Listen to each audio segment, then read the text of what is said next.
बिस्मिल्लाहिर्रहमानिर्रहीम। अस्सलाम वालेकुम नाज़रीन, हमारे सिरिया प्रोग्राम फ़ैसले जी घड़ी मां आहियां आफ्ताब मुगेरी। मां हमेशा चवंदा त फ़ैसला थियणु खपनि, कराची खां कश्मीर, कश्मीर खां कश्मीर ताईं।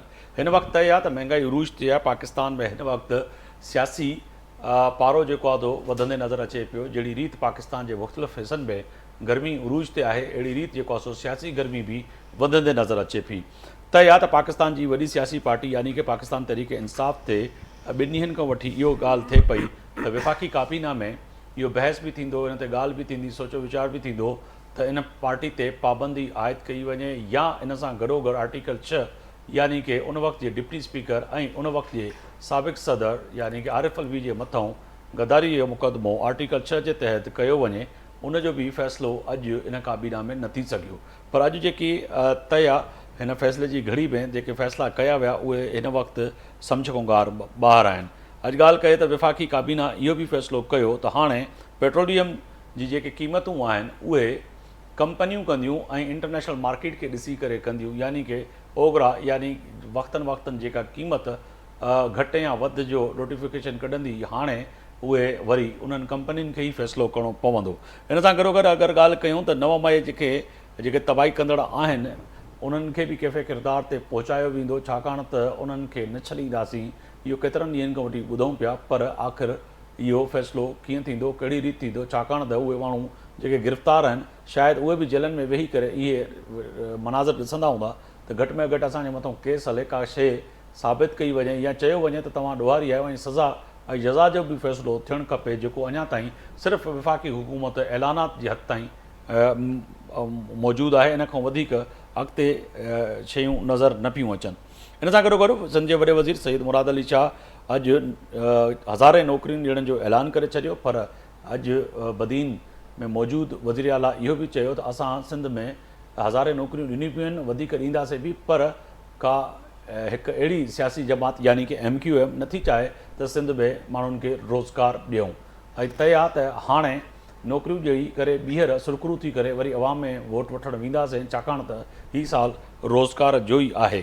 इन सां गॾोगॾु अगरि ॻाल्हि कयूं त वॾो अहम अॼु इंतिशाफ़ थियो त इन इजलास सां गॾोगॾु त K4 जो जेको मनसूबो हो उन जी डेवलपमेंट जे में वॾा अहम इंतिशाफ़ात थिया, जंहिंमें 20 अरब रुपया ॿुॾी विया, छाकाणि त तय आहे त इन जी जेका मनसूबाबंदी हुई उहा दुरुस्त न थी। वाहिद मुल्क आहे पाकिस्तान जंहिंमें वेही करे थधनि कमरनि में इहो फ़ैसिलो करे ऐं ख़बर ॾेई छॾिजे ऐं ॿुधाए छॾिजे त छा थी सघियो। 20 अरब रुपया ॿुॾी विया, को मसइलो ई न आहे, पर उन जी प्लानिंग जेका हुई उहा दुरुस्त न हुई। सज़ा जज़ा जा हक़दार उहे उन वक़्त जा इहे फ़ैसिले करण वारा माण्हुनि खे जेको आहे सो 20 अरब रुपयनि जो हिसाब किताब वरितो वेंदो या न, इहा पंहिंजी जॻह ते वॾी अहम ॻाल्हि आहे। हिन सां गॾोगॾु सिंध जे अंदरि अगरि ॻाल्हि कजे त GDA जेका वॾी अहम सियासी जमात भी आहे, GDA पोयनि ॾींहंनि में इलेक्शन खां पोइ वॾी इनकलाबी सूरत सां नज़र आई सियासत कंदे ऐं मौजूदा पीर पागार साहब ऐं ख़ासि तौर ते जेको आहे सो GDA जे तमामु लीडरशिप जहिड़ी रीति जेको आहे सो सिंध में तब्दीली जी ॻाल्हि कनि पिया, पर हिन वक़्तु GDA ख़ामोश छो आहे, उनजी वजह छा आहे, इहे भी पंहिंजी जॻह ते वॾा अहम सवाल आहिनि। इन ते ॻाल्हि ॿोल कंदासीं। डॉक्टर सफदर अब्बासी साहब आहिनि, GDA जा सीनियर रखवान आहिनि, असां सां स्टूडियो में मौजूदु आहिनि। अवां जी वॾी महिरबानी, तव्हां वक़्तु कढियो मुंहिंजे प्रोग्राम में। एजाज़ भट्ट साहब आहिनि, सीनियर सहाफ़ी तदीय निगार आहिनि, असां सां टेलीफ़ोन लाइन ते मौजूदु आहिनि। अवां जी वॾी महिरबानी। मिर्ज़ा अख्तियार बेग साहब पाकिस्तान पीपल्स पार्टी जा MNA आहिनि, उहे भी थोड़ी देरि में असांखे जॉइन कंदा, उन्हनि जी भी वॾी महिरबानी। उनजे साम्हूं भी इहे सवाल रखंदासीं। पर एजाज़ साहब मां आवाज़ ॾींदुसि। एजाज़ साहब हिकिड़ी ॻाल्हि त तय आहे त फ़ैसिले जी घड़ी में सर हीउ जेको अॼु आयो K4 जो मनसूबे जी डेवलपमेंट जी लाइ जेके इंतिशाफ़ात थिया आहिनि, 20 अरब रुपया ॿुॾी विया। पाकिस्तान में पहिरियों बि ईअं थींदो रहियो आहे त बसि 20 अरब रुपया ॿुॾी विया, उनजी जेका प्लानिंग हुई उहा दुरुस्त न हुई ऐं एॾो ख़र्च थी वियो, सज़ा जज़ा थींदो, को हिन लाइ फ़ैसिलो थींदो? एजाज़ साहब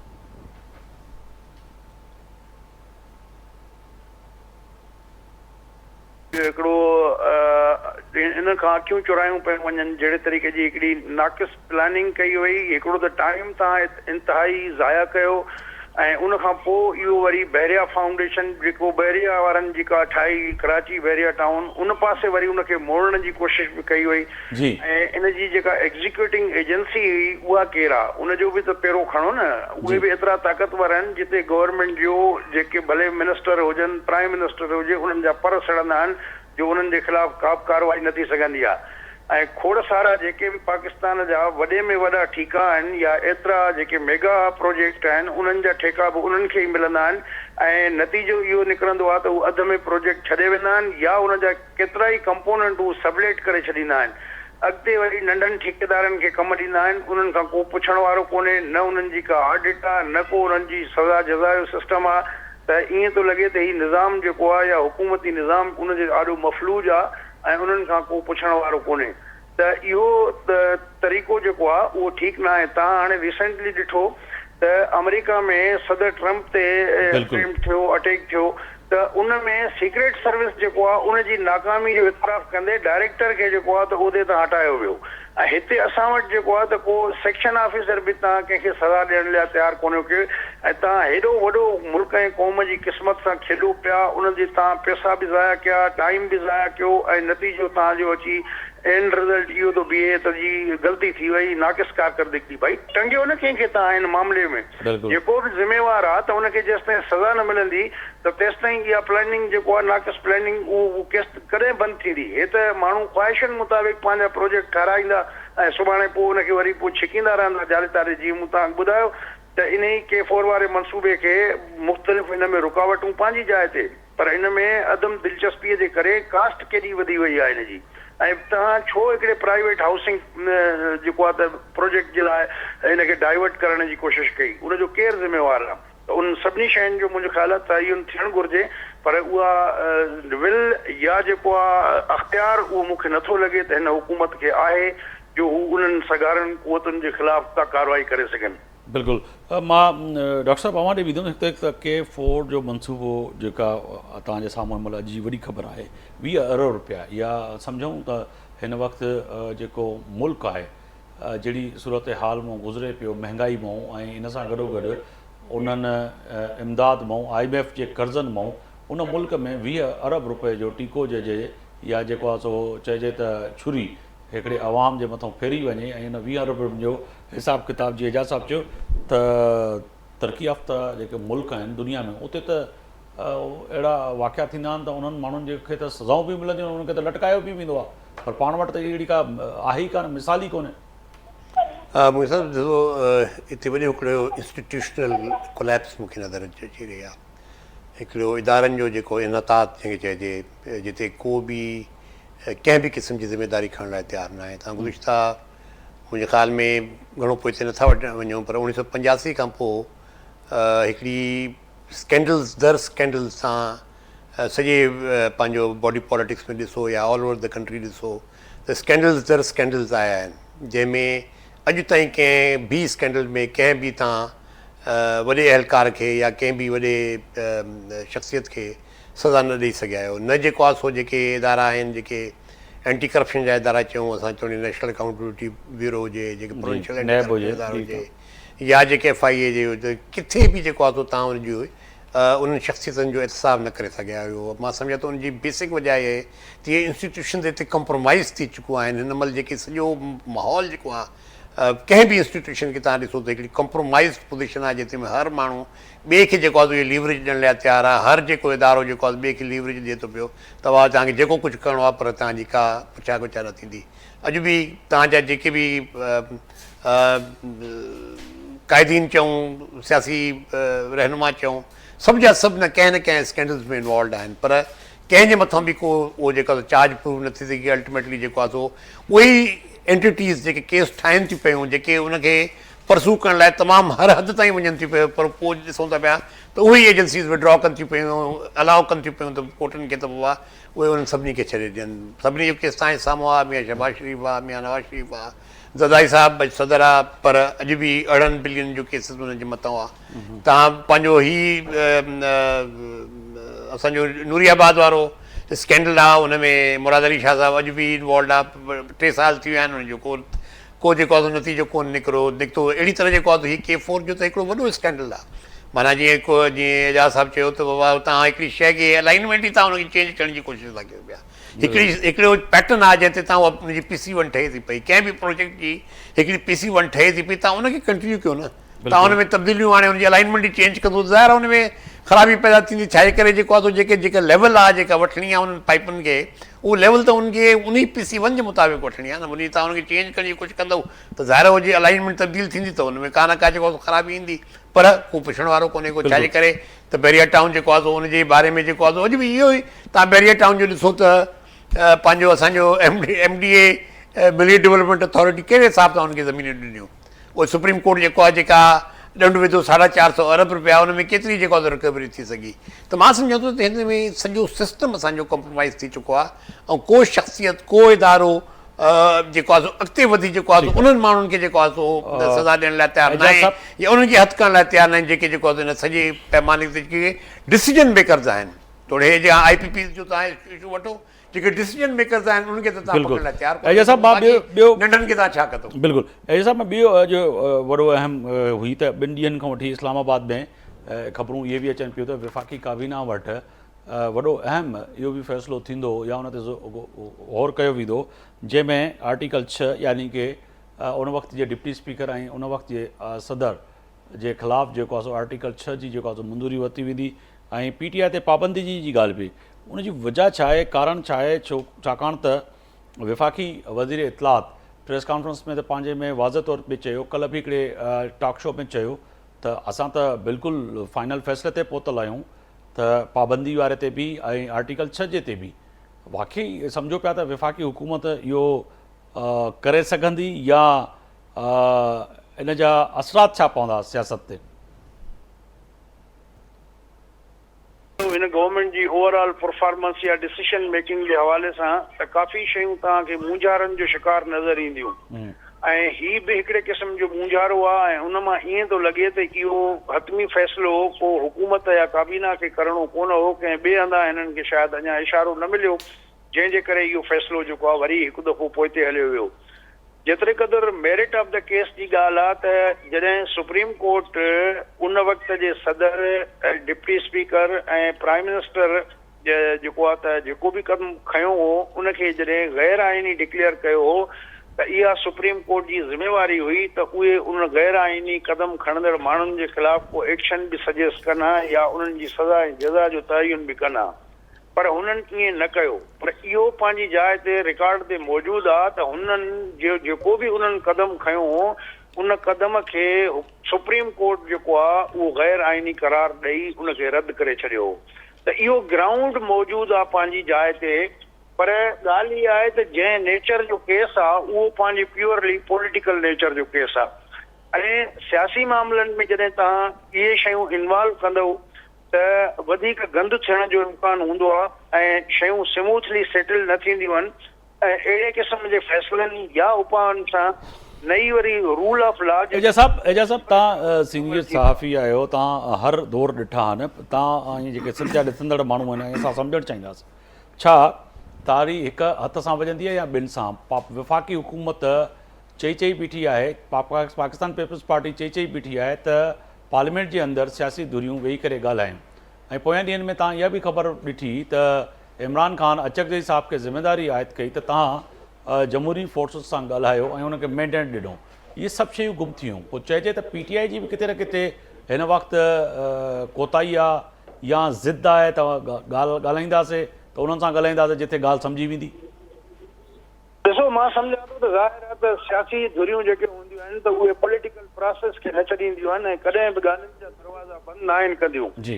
पर इमरान ख़ान साहब या PTI जे केस जे मामले में असीं ॾिसूं था त हुन पहिरें ॾींहं खां पंहिंजो माइंड ठाहे छॾियो आहे त हुनखे इहो अहसासु आहे त खेसि वज़ीर आज़म ठाहिण वारियूं जेके क़ुवतूं आहिनि या जेके कढण वारियूं क़ुवतूं आहिनि उहे ई ताक़तवर धुरियूं आहिनि ऐं उन्हनि जी गारंटी या उन्हनि सां ॻाल्हि ॿोल खां सवाइ मौजूदा जेका हुकूमत आहे उन अख़्तियार में कुझु कोन्हे को। त हिकिड़े लिहाज़ सां अमली तौर जेकॾहिं ॾिठो वञे त हू पंहिंजे हिसाब सां ठीकु बि सोचे थो, पर बज़ाहिर जेको हिकिड़ो पॉलिटिकल प्रोसेस हूंदो आहे, डायलॉग जो प्रोसेस हूंदो आहे, उन्हनि जूं जेके लवाज़मात आहिनि उहे उन्हनि शयुनि में बिलीव ई नथो करे। छो त हू थो चवे त हीअ सभु चोर आहिनि ऐं मां ई सिर्फ़ु ईमानदार माण्हू आहियां, तंहिंजे करे मां चोरनि सां न ॻाल्हाईंदुसि। त इहा जेको रवैयो आहे हिन जो या फ़ैसिलो आहे या जेको बि हुन पंहिंजो माइंड ठाहियो आहे त मां सम्झां थो त इहो पॉलिटिकल प्रोसेस खे हिंडर कंदो ऐं उनखे पॉलिटिकल प्रोसेस खे इहा सोच अॻिते वधणु न ॾींदी। ऐं हिन महिल ताईं जेके बि ॻाल्हियूं थियूं आहिनि भले असद कसर वारा हुजनि, अचकज़ई वारा हुजनि, त जॾहिं बि उहे कंहिं मसइले ते ॻाल्हि ॿोल करे हुकूमत सां या जेके मुख़्तलिफ़ धुरनि सां ईंदा आहिनि त आख़िर में इमरान खान हुनखे वीटो करे छॾींदो आहे। त इहो जेको माज़ी वारो रविश ॾिठी आहे असां जेको तरीक़ेकार हिननि जो ॾिठो आहे उहो प्योरली नॉन पॉलिटिकल आहे ऐं इन सां मामला कंहिं सेटलमेंट वारे पासे ॾे न वेंदा, बल्कि हिननि खे जेका क़िस्म जी गारंटी खपे थी, जंहिं धुरनि खां गारंटी खपे थी तहरीक लबैक पाकिस्तान जी आहे, त ओड़ी गारंटी जेसिताईं हिननि खे न मिलंदी तेसिताईं ही कंहिं बि प्रोसेस जो हिसो न बणिबो आहे। बिल्कुलु इहो बज़ाहिर सॼे इन प्रोसेस जो मूंखे नथो लॻे त कोई अॻिते हली सघंदो इमरान खान जे इन सोच ऐं इन पॉलिसी जे हेठि जेको आहे उहो पेशरफ़्त मूंखे थींदे नज़र नथी अचे। बिल्कुल।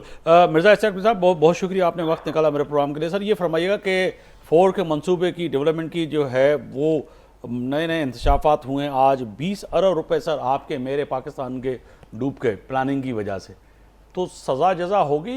आप समझते हैं कि हिसाब लिया जाए जिन्होंने 20 अरब रुपए पाकिस्तान के और ख़ास तौर पर एक एक बूंद को, जो पाकिस्तान का सबसे बड़ा शहर सिंध का कैपिटल कराची हम तरस रहे हैं, तो ये क्या हो रहा है सर हमारे मुल्क में? ऐसी चीज़ें जो हो रही हैं, हम तो आश्रय में थे कि अल्लाह करे आपकी हुकूमत जो है सिंध में है और विफाक में PMLN की है, कहीं ना कहीं ये के प्रोजेक्ट का आपकी ज़िंदगी हमारी ज़िंदगी के मंसूबा पूरा हो जाए, कंप्लीट हो जाए। प्रोजेक्ट है ना वो मजाक बन गया है। मैं जरा सा इसका आपको बैकग्राउंड बतलाऊं जी कि K4 के ऊपर प्रेजेंटेशन देने के लिए बुलाया, मैं भी था, चीफ मिनिस्टर साहब थे, और एंड में उन्होंने कहा कि जी रिकमेंडेशन है इस मंसूबे को रोका जाए और रिविजिट किया जाए, इसका रूट जो है वो गलत है। 3 साल के बाद रूट गलत है, इसके माने इंजीनियरिंग कंसल्टेंसी जो होती रही और जो पैसे देते रहे वो सब गलत था। उस वक्त पे जब पानी निकलना था पाइपलाइन से, उस वक्त कहा जा रहा है कि रिविजिट किया जाए।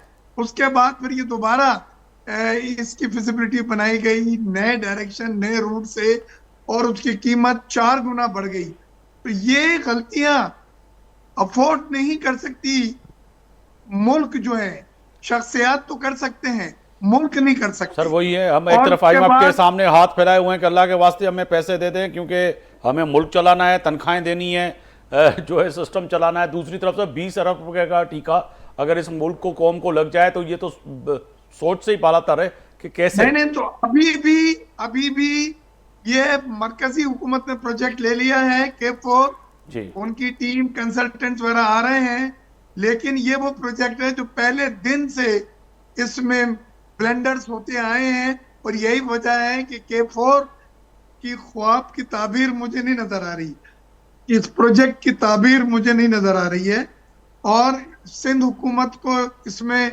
लीड रोल अदा करना पड़ेगा। और क्योंकि ये हमारे सर एक तलक जुमला हो जाएगा, शायद तलक जुमला हो जाएगा कि क्या सिंध की हुकूमत या सिंध के लोग वही कश्मीरियों की तरह और KPK की तरह और कोई मार्च निकालें, डंडे उठाएं, CM जो है डंडे उठा के इस्लामाबाद पहुंचे, क्या करे सर? किस तरह से ये K4 का प्रोजेक्ट कंप्लीट हो? बदकिस्मती तो यह है कि हम अलाइज हैं, हम उनके साथ कोalition गवर्नमेंट है, हम उनकी हर चीजों में ताउन कर रहे हैं, हर बिल के पास होने में। अभी इसमें भी मुशावरत जो PTI को बैन करने की थी जरदारी साहब ने और हमारी पार्टी ने जो उनको दी है, आज सेंस प्रवेल हुआ है और काबीना की मीटिंग में फैसला जो है वो नहीं हुआ।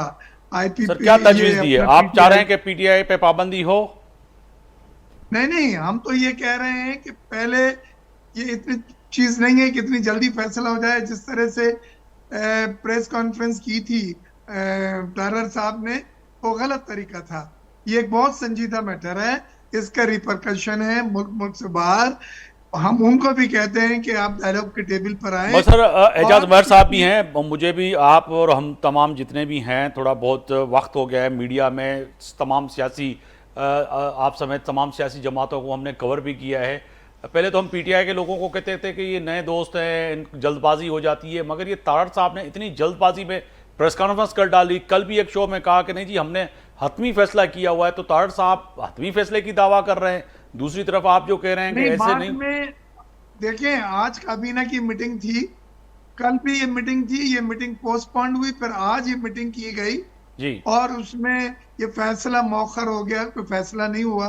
लिहाजा अब आप यहाँ से आगे चले कि फिलहाल मुस्लिम लीग नून भी नहीं चाहती कि इसके ऊपर कोई पोजीशन ले, और ये सोच समझ के करने के फैसले, हेस्टी डिसीजन या इंफॉर्मेशन मिनिस्टर के लेवल पे बयान या प्रेस कॉन्फ्रेंस से इसका ऐलान मुनासिब नहीं था।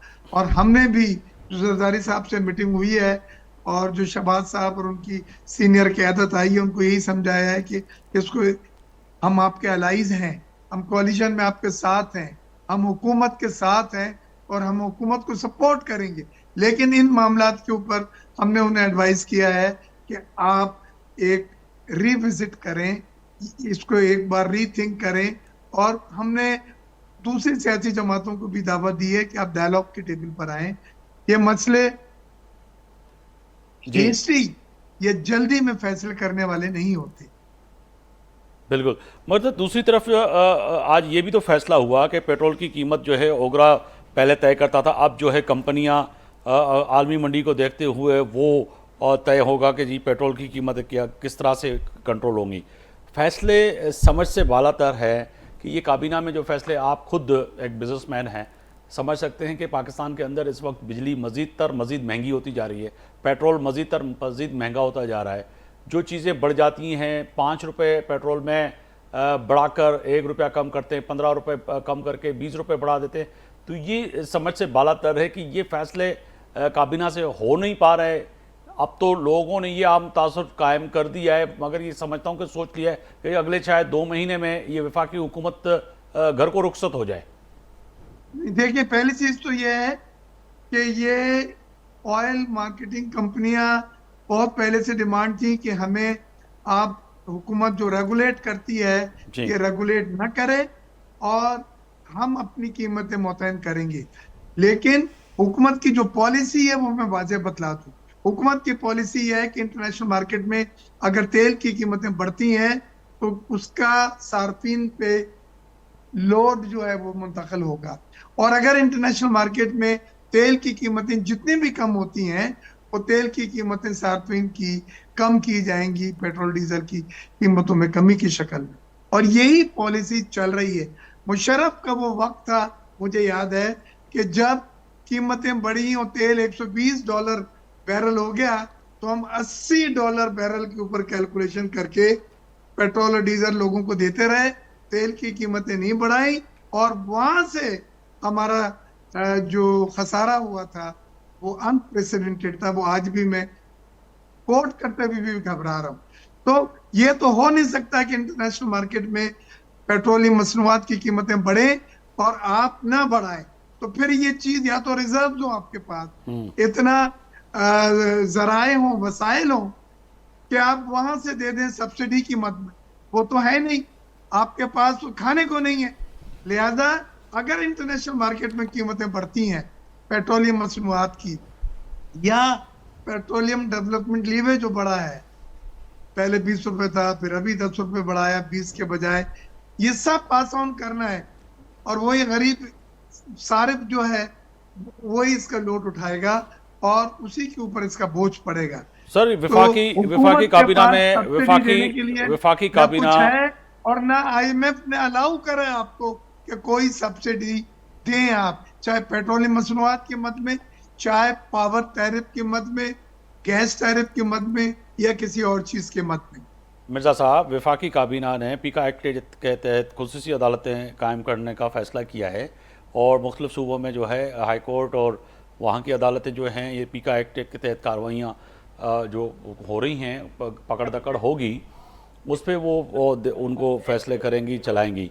तो सर, ये भी जो एक्ट है या ये जो अदालतें हैं, समझते हैं कि ये मुखालिफिन के लिए हैं या सियासी हरीफ के लिए हैं, कि जो आपको नापसंद होगा, यानी कि सिंध में अगर आपकी हुकूमत विफाक के आप अलाइंस में हैं तो लोगों को फिर जेलों में डाला जाएगा। ये तो कहा जाए कि अमरीत वाला दौर वापस आ रहा है फिर।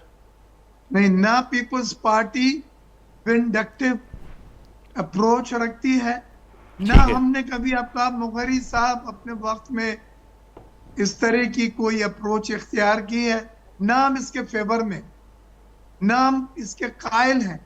और अगर ये अदालतें एक्टिवेट की जा रही हैं तो उनका मकसद ये नहीं होना चाहिए कि विक्टिमाइजेशन हो, आप इंतकाम लें। और अगर लिया तो उसके ऊपर की अदालतें मौजूद हैं, सेशन कोर्ट्स हैं, उसके ऊपर हाई कोर्ट्स हैं, उसके ऊपर सुप्रीम कोर्ट्स हैं। और आप देख रहे हैं सुप्रीम कोर्ट आजादाना फैसले कर रही है और स्प्लिट फैसले भी आ रहे हैं और लोग मेरे साथ डॉक्टर सफदर अब्बासी साहब स्टूडियो में हैं और टेलीफोन लाइन पे सीनियर सहाफ़ी एजाज मेहर साहब हैं। मैं चाहूँगा कि डॉक्टर साहब के भी रिमार्क्स आएँ, जीडीए के भी इस पे बात होनी चाहिए। डॉक्टर साहब, ये तो वफाकी काबीना ने जो फैसला किया है, पीका एक्ट के तहत जो खुसूसी अदालतें कायम करेंगी, और कहा जाए कि अब ये इंतकामी कार्रवाइयाँ होंगी, या आप समझते हैं कि मुखालिफिन के लिए ये अदालतें कायम की जाएंगी आज जो वफाकी काबीना ने जो फैसला किया है? अभी तक तो जी मैं तो ये समझ रहा हूँ कि जो गुज़श्ता ख़ासतौर से पिछले 25-24 महीने लगा लें या 2-2.5 साल लगा लें, उसमें तो ये महसूस हो रहा है कि जो अपोजिशन है वही जो ब्रंट जो है ना वही बेयर कर रही है। और जो है ना ख़ासतौर पे पाकिस्तान पीपल्स पार्टी की जो लीडरशिप है उसको ये समझ नहीं आ रही कि जी वो हुकूमत में है या हुकूमत में नहीं है, क्योंकि वो एक कंप्रोमाइज़ के तहत ये गवर्नमेंट तो बन गई है और उस कंप्रोमाइज़ के तहत पार्टी के सदर भी बन गए, गवर्नर्स भी बन गए, डिप्टी स्पीकर भी बन गए। लेकिन अब उनको ये समझ नहीं आ रही कि जो वफाकी हुकूमत के जो ये सारे इकदाम हैं उनको सपोर्ट करना है या नहीं सपोर्ट करना। बजट के हवाले से भी बड़े हम सुन रहे थे कि जी ये बजट नामंजूर है, एंटी पीपल है, आवाम के ख़िलाफ़ है। उसमें जितनी भी बिलावल साहब, हमारी बच्ची आसिफा, उन्होंने खूब जनाब वहाँ पे एहतजाज भी किया, शोर भी मचाया। लेकिन उसी बजट को जो ना उसी क्या कह रहे हैं उसी बजट को जो उन्होंने पास करके जो ना आवाम नास के ऊपर इतना बड़ा बोझ डाल दिया है। प्रॉब्लम ये है कि जी ये सारे अमल के अंदर इस वक्त जो है ना गवर्नेंस नाम की चीज़ कोई नज़र नहीं आ रही।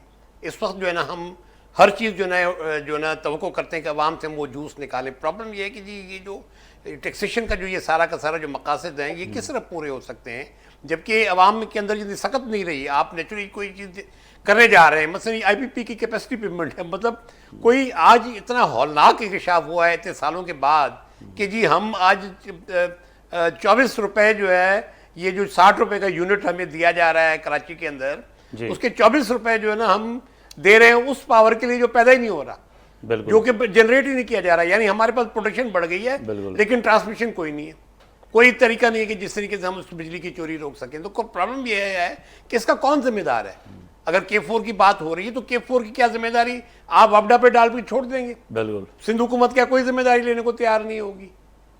अगर चीफ मिनिस्टर साहब हैं वो समझते हैं कि जी किसी और किसी उनके एहलकार से गलती हो तो क्या उस एहलकार के खिलाफ कोई एक्शन लिया जाएगा? अगर नहीं तो जो डिसीजन, प्रॉब्लम यह है कि हमारे जो डिसीजन मेकर थे वो डिसीजन लेते चले गए 85 की बात खास तौर पे। और जो इख्तियार भाई ने बात की शौकत अजीज के टाइम की, वो भी एक बहुत बड़ा पाकिस्तान के लिए मसला है। बिल्कुल कि उस दौरान जो हमने इस मुल्क को की मैन्युफैक्चरिंग बेस को ख़त्म करके और हमने जो है ना एक ट्रेडिंग मुल्क इस मुल्क को बना दिया। और उससे और जो ये जो ट्विन डेफिसिट आज जिसकी बात करते हैं करंट अकाउंट में और डोमेस्टिक हमारी जो रेवेन्यूज़ के अंदर जो डेफिसिट है, ये शुरू ही जो है मुशर्रफ के दौर में, शौकत अजीज के टाइम में हुआ। बिल्कुल। तो कहने का मकसद ये कि ये सारी के सारे अवामिल के अंदर जिन लोगों ने जो फैसले किए, या IPPs अगर मियाँ नवाज शरीफ साहब मुझे कोई करे ना, मियाँ शहबाज शरीफ साहब आज ये कह रहे हैं कि जी मैंने लोड शेडिंग खत्म की। भाई किस कीमत पे आपने लोड शेडिंग खत्म की? बिल्कुल। आपने जो ये पावर प्लांट्स लगाए हैं तो आप हमें बताएं ना कि इसकी वो आप पावर प्लांट आपने लगा दिए लेकिन बिजली आप उनसे ले रहे हैं 20% या 25%, बाकी उनको आप कैपेसिटी पेमेंट में 60% आप उनको पेमेंट दे रहे हैं। तो इसकी कौन जिम्मेदारी लेगा? कोई तो आपकी जिम्मेदारी ले ना।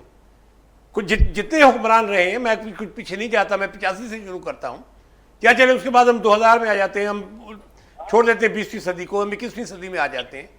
अब इस दौरान जितने भी ये जो फैसले हुए, चाहे वो प्रोविंशियल लेवल पे हुए चाहे वो फेडरल लेवल पे हुए, कोई तो उसकी जिम्मेदारी ले ना। बिल्कुल सर, जिम्मेदारी लेने को कोई तैयार नहीं है।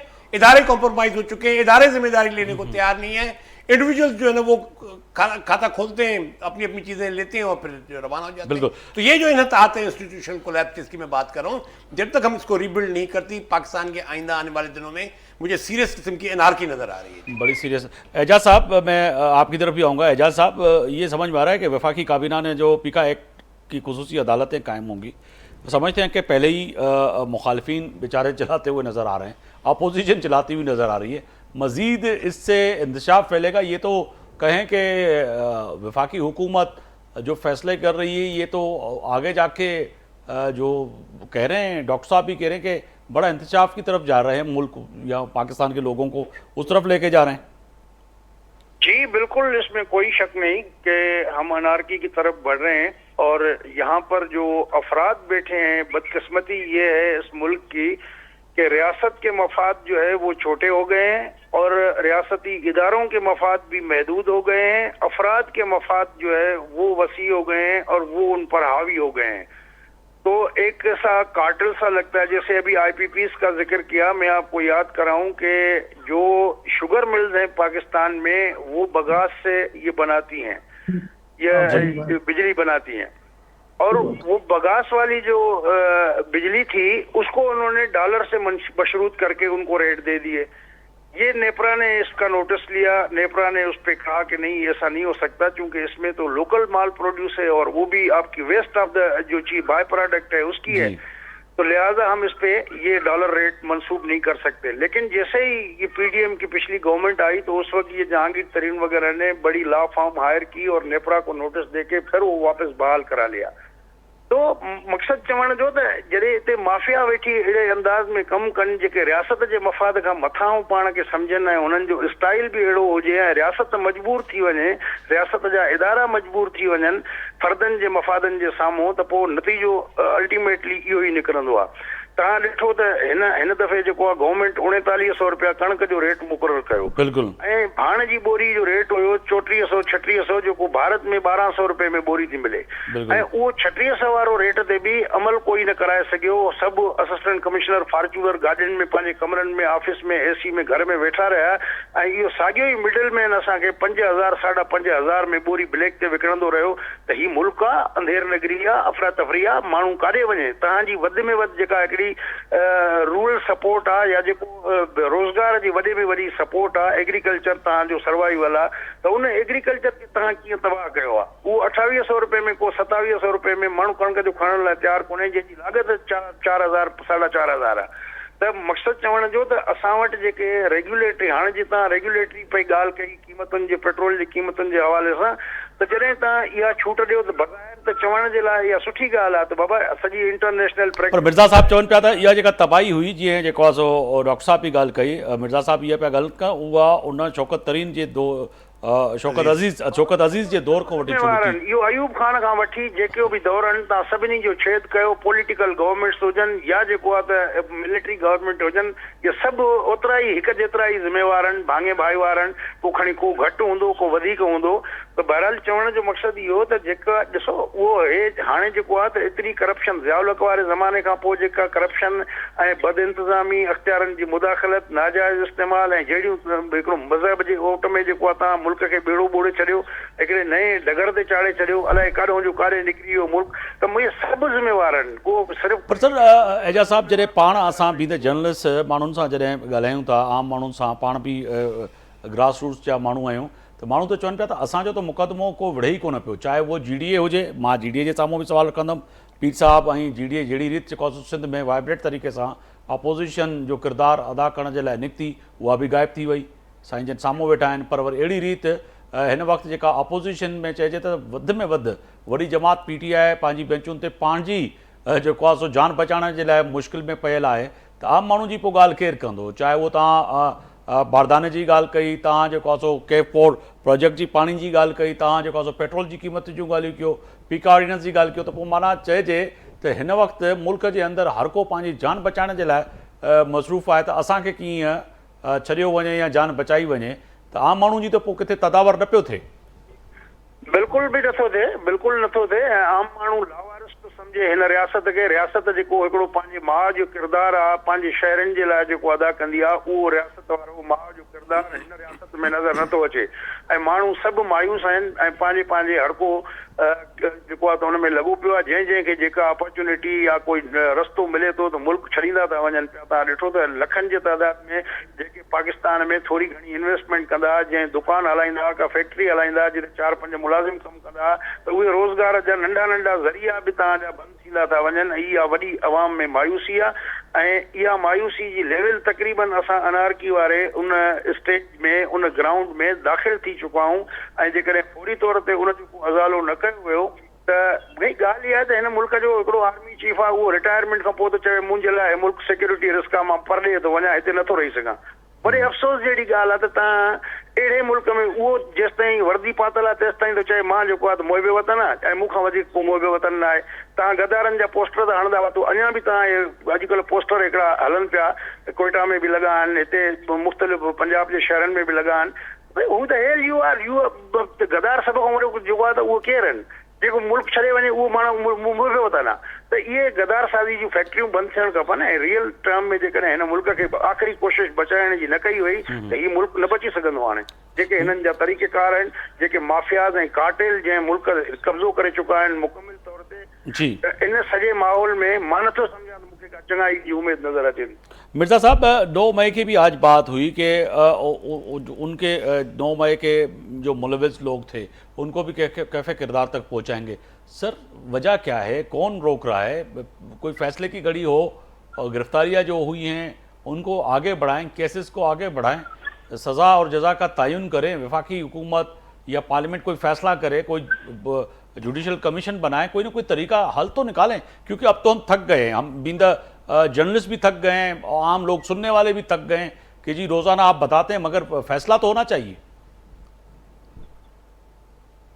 मिर्ज़ा साहब, जल्दी डिसीजन करके जजा और सजा के मद में सजा दी तो आप ही लोग सबसे पहले कहेंगे कि ये फोरम इंसाफ के जो थे वो उनको नहीं प्रोवाइड किए गए, ज्यादती की गई है। मैं समझता हूँ ये क्योंकि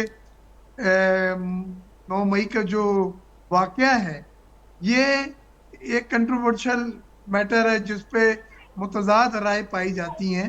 हम तो समझते हैं कि ये बिल्कुल गलत किया गया, स्टेट की रिट को चैलेंज किया गया, उन इदारों को चैलेंज किया गया जो आपकी सलामती के ज़ामिन है, और यकीनन ऐसे लोगों को सजा मिलनी चाहिए ताकि आइंदा ये वाकयात दोबारा ना हो सके मुल्क में, कानून की रिट को आप मेंटेन कर सकें, बहाल कर सकें।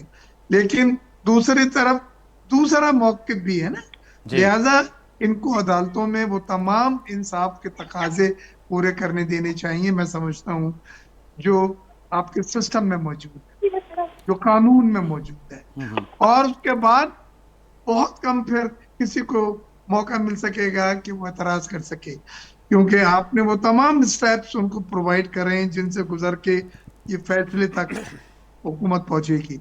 लेकिन जहां तक आप हमारी पार्टी का और हमारा मौक़िफ़ लेते हैं तो वो मैं ऑन रिकॉर्ड बतलाता जाऊं आपको कि ये न सिर्फ जो वाकया हुआ है वो, बल्कि जो दूसरी एक्टिविटीज हो रही हैं कि जो कांग्रेस का बिल पास कराया गया अमेरिका में, जो यूके में जो लेजिस्लेशन कराई जा रही हैं, जो ऐसे लोगों को सपोर्ट किया जा रहा है जो हमारे झंडे उतार के अपने झंडे लहरा रहे हैं जर्मनी में, मैं समझता हूँ ये सब चीजें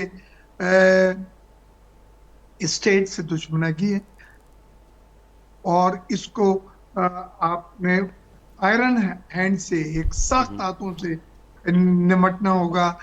एक आपको मिसाल पैदा करनी है इसको, और अगर आपने नहीं करा, कंप्रोमाइज करा, सियासी समझौते किए गए, जाती मफादात की बुनियाद पे स्टेट के मफाद को आपने कुछ तो बंद रखा, और अगर आपने इसमें कंप्रोमाइज किया तो मैं समझता हूँ आने वाली नस्ल आपको माफ नहीं करेगी। मगर सर आज वज़ीर आला मुराद अली शाह भी कह रहे हैं कि मुल्क के खिलाफ जो साजिश कर रहे हैं उनको जो है, और रियासत पे हमले करने वाले इनकलाब तो नहीं लाना चाह रहे हैं, असल तो वो किसी इमा पे काम कर रहे हैं, जो आपके सिंध के वज़ीर आला भी फरमा रहे हैं। मगर उसके साथ साथ डिजिटल दहशतगर्दी का भी जिक्र हो रहा है। सर डिजिटल दहशतगर्दी जो हो रही है तो उसमें तो तयन यकीनी तौर पर, चाहे वो पाकिस्तान के अंदर हो डिजिटल दहशतगर्दी या बाहर बैठ के जो अनासर पाकिस्तान को कमज़ोर करना चाह रहे हैं, उसका भी मुझे तो एक बात यहाँ पे कहने दें, फिर मैं इजाजत लूंगा। जी जी और वो बात यह है कि डिजिटल दहशतगर्दी तो बड़ी वाज़ेह है। सोशल मीडिया में जो हमारी एजेंसियों को, जो हमारे अफवाज को, जो हमारे इन लोगों को जो शहादतें दे रहे हैं और हमें उन्होंने तहफ़्फ़ुज़ फराहम करा है, जिस अंदाज में मलाइन किया जा रहा है, वो आपके हमारे सामने है। वो कौन सा कानून इजाजत देता है? वो किस पाकिस्तानी होने के नाते आपको पावर मिलती है कि आप इस तरह से मलाइन करें? तो मैं समझता हूं कि एनफ इज एनफ। एक जगह लाइन ड्रॉ होनी चाहिए, रेड लाइन हमें ड्रॉ करनी होगी, और वो रेड लाइन का एहतराम उन्हें करना होगा। अगर वो उस रेड लाइन का एहतराम नहीं करेंगे तो रेड फिर लाइन सर हुकूमत किसको को कहते हैं? अपनी रेड रिट लाइन को आप मेंटेन करना इमरान होगा। खान ने और और वक्त पीटीआई आ ने, गया है। मिर्जा साहब पीटीआई ने ये नहीं, इंट्रोड्यूस आपको करवाया था, उनसे रेड लाइन मिलता है। इमरान खान है। तो आपकी रेड लाइन पाकिस्तान है या वफाकी हुकूमत है? नहीं नहीं, हमारी पाकिस्तान है। चलें, पाकिस्तान है तो सब कुछ है। बिल्कुल बिल्कुल पाकिस्तान है तो हम और आप हैं। पाकिस्तान है तो हुकूमत है। लिहाजा रेड लाइन जो हमारी है, जो पाकिस्तान के खिलाफ मवाद सोशल मीडिया में, हमारी एजेंसियों के खिलाफ, हमारी अफवाज के खिलाफ, हमारी फौज के खिलाफ ये जो कुछ भी गंद और मलाइन किया जा रहा है, इट इज नॉट एक्सेप्टेबल। चलें। किसी सूरत में इसका जवाब नहीं है। मैं डॉक्टर कोई साहब, मंतक नहीं है जहां पे ये साबित किया जा सके ये कि ये जो वो कर रहे हैं मैं बोलना चाहता उनको हूँ। कानूनी जी सर जवाब आप है। बोलिएगा सर, 2 मिनट रहिएगा क्योंकि वो उस पर रिस्पांस कर रहे हैं। एजाज महर साहब आपको कुछ, जी एजाज साहब। अख्तियार बेग साहब की बात को आगे बढ़ाते हुए ये कहना चाहता हूं कि जी। जो हमारे इदारे हैं, एजेंसियां हैं, फौज है, वो कानून और आइन के दायरे में रहेंगी और अपना किरदार अदा करेंगी, तो कोई उन पे उंगली नहीं उठाएगा। जब आप बैठ के सियासत करोगे और नताइज भी आप मुरतब करोगे, पार्लियामेंट भी आप बनाओगे, एपेक्स कमेटी के थ्रू हुकूमत भी करोगे, तो फिर तनकीद भी होगी। तो सब मैं ये कहता हूं कि रियासत के तमाम इदारों को अपने अपने आईनी हुदूद में रह के काम करना पड़ेगा। ये नहीं होगा कि आप गलत काम भी करें, मुदाखलत भी करें, अपने अख्तियारात से तजावुज भी करें और फिर ये एक्सपेक्ट करें कि जो आप पे कोई बात न करे और उंगली न उठाए। ये रवैया मुजरमाना रवैया है, मैं समझता हूँ। बिल्कुल डॉक्टर साहब की तरफ जाऊंगा मैं। डॉक्टर साहब तव्हां सम्झो था त वाकई जेका रेड लाइन आहे और उनखे क्रॉस न करणु खपे, पर हिन सां गॾोगॾु जेके फ़ैसिला थिया आहिनि अॼु, उन में सम्झो पिया त अॻिते हली करे GDA सम्झे थी त वाकई ॻाल्हि ॿोल जा दरवाज़ा वफ़ाक़ी हुकूमत बि बंदि कंदी पई वञे, अहिड़ी रीति जेके अपोज़िशन जूं जमातूं आहिनि उहे बि बंदि कंदी पियूं वञनि। मूंखे साहिबु ॾिसो, ॻाल्हि इहा त 9 मई, हाणे 9 मई मुंहिंजे नज़र में साल गुज़री वियो, सवा साल गुज़री वियो तक़रीबन। मां एजाज़ साहिब जी ॻाल्हि सां थोरो मुतफ़िक़ आहियां। हाणे 9 मई हिकिड़ी पॉलिटिकल डिबेट थी वई आहे। हिकिड़ी साइड अचे थी पई, पंहिंजो मुतमइन नज़र बयानु करे थी पई, या मुद्दा जेको बि आहे बयानु करे थी पई, काउंटर उनजो अचे थो। ज़ाहिर आहे जीअं तव्हां 9 मई जी ॻाल्हि कयो था पिया, त तव्हां हिकिड़ी पाकिस्तान जी वॾी पार्टी ते अटैक था कयो पिया। तव्हां उनजे उन हवाले सां तव्हां क्लियर आहियो त बाबा हिन सॼे अमल में जेको अथव हीअ दहशतगर्दी आहे, डिजिटल दहशतगर्दी जीअं अचे थी पई, त माना हिकिड़ो पॉलिटिकल अटैक आहे हिकिड़ी दुर जे मथां। सही नेचुरली उहा पंहिंजे डिफेंस लाइ अचे थी पई। पोइ खणी जेको आहे केतिरो बि तव्हां उनखे कटेल करण जी कोशिशि कयो, केतिरो बि तव्हां उनजी आवाज़ बंदि करण जी कोशिशि कयो, केतिरो बि तव्हां उनखे मज़ल करण जी कोशिशि कयो, पर उहा आवाज़ लेकिन उथे थो। अॼु दुनिया जेको आहे तो ओपन दुनिया आहे। अॼु दुनिया में जेको आहे तो तव्हां आफ्टरऑल जीअं तव्हां इहो चवंदो त को माण्हू इंटरनेशनल लेवल ते वञी पंहिंजो केस न खणे, त अॼु दुनिया ग्लोबल वर्ल्ड आहे। या तव्हांखे यादि हूंदो त मां पंहिंजे लाइ बि चवंदो, ज़ियाउल जे दौर में असां जेको आहे उहो इंटरनेशनल लेवल ते मोहतरमा बेनज़ीर भुट्टो साहिब वॾी कैंपेन हलाई पंहिंजे माण्हुनि लाइ, या समूह लाइ, नासिर बलोच लाइ। उन महिल असांखे यादि आहे त जॾहिं अञा कंप्यूटर बि कोन हूंदा, टाइप राइटर सां बि उहो लिखी जेको आहे ख़त मोकिलींदी मुख़्तलिफ़ MPs ऐं कांग्रेसमैन खे। त उहा हिकिड़ी इंटरनेशनल जेको आहे पंहिंजो हिकिड़ी कैंपेन, उहा जेको आहे सो हर पार्टी। बेनज़ीर कंहिं कॾहिं ईअं लिखियो त पाकिस्तान खे कंहिं बि इमदाद खां रोकियो वञे? बेनज़ीर मूंखे हिकिड़ो जवाबु ॾिजो। बेनज़ीर कॾहिं इहो लिखियो त पाकिस्तान खे इमदाद न ॾिजो, पाकिस्तान सां ॻाल्हि ॿोल न कयो? पाकिस्तान जेका हिन वक़्तु सूरत हाल आहे त पाकिस्तान जी जनरल ज़िया जे दौर में पाकिस्तान पीपल्स पार्टी कंहिं बि मुल्क में वञी असांजे काउंसिल जनरल या एम्बेसी तां झंडा लाहे ऐं पंहिंजे मुल्क जा झंडा आया, या IMF जे ॿाहिरों उन वक़्तु एहतिजाज कयो, या आलमी सतह ते जेको आहे सो तव्हां जेका लॉबिंग कई उहा एंटी पाकिस्तान कई कॾहिं? ॾिसो, ॻाल्हि इहा त हाणे हिकिड़ो यानी थिन लाइन आहे जिते तव्हां कंहिंखे एंटी पाकिस्तान डिक्लेयर कयो था, कंहिंखे ज़ाहिर ते तव्हां मोहतरमा बेनज़ीर भुट्टो लाइ ॿुधो त केतिरा दफ़ा हुनखे सिक्योरिटी रिस्क चयो वियो, हा केतिरे दफ़ा जेको आहे मियां बिल्कुलु। नवाज़ शरीफ़ साहिब खे सिक्योरिटी रिस्क चयो वियो, बिल्कुलु। अहिड़ी तरह हाणे शायदि इमरान ख़ान साहिब जेको आहे चलो। सिक्योरिटी रिस्क आहे। त इहो हिकिड़ो तमामु तमामु वॾो पॉलिटिक्स जे अंदरि की तमामु थिन लाइन आहे। त तव्हां कंहिंखे जेको आहे एंटी पाकिस्तान या हुनखे गद्दार चयो त उहा थिन लाइन जेको आहे तव्हां क्रॉस करण बि सघो, करे बि सघो था, ऐं जे न चाहियो त नथा बि करे नथा करे सघो। त हिन महिल जेको बुनियादी ॻाल्हि जेको मां सम्झां थो, तव्हां जी डी जे हवाले सां बि ॻाल्हि कई, त G D as a platform as an alliance असां बिल्कुलु मौजूदु आहियूं। हालांकि सॼे अमल जे अंदरि जेको आहे असांखे बुलडोज़ कयो पूरे सिंध जी सियासत में, पर असां अञा बि वाहिद अलायंस आहियूं जंहिंजा मेंबर अञा बि हलफ़ न कयो, वोट न कयो आहे। वॾी महिरबानी डॉक्टर साहब, रिग्ड इलेक्शन जे ज़रिए सां इहो निज़ाम वॾी महिरबानी डॉक्टर साहब अवां जी, ऐं मिर्ज़ा साहब अवां जी बि वॾी महिरबानी, एजाज़ साहब अवां जी वॾी महिरबानी। त या त फ़ैसिले जी घड़ी में अॼु ॻाल्हि कईसीं त मुल्क जी मौजूदा सियासी सूरत हाल ऐं ख़ासि तौर ते अॼु विफ़ाक़ी काबीना जेके फ़ैसिला कया, पर त या त K4 जे मंसूबे में जेके इंतिशाफ़ात थिया आहिनि 20 अरब रुपया जेके मुंहिंजे मुल्क जा अवां जा अॼु जेके पाकिस्तान जे माण्हुनि जा हिन ग़रीब मुल्क जा जेको कर्ज़दार मुल्क आहे उन्हनि जो हिसाबु थियणु खपे। संघ जे वॾे वज़ीर खे, विफ़ाक़ी हुकूमत खे ऐं सभिनी सियासी धुरुनि खे इहो सोचणु खपे त 20 अरब रुपया आख़िर विया त इहे काॾे विया। आफ्ताब मोगरे खे इजाज़त ॾींदा। अल्लाह हाफ़िज़।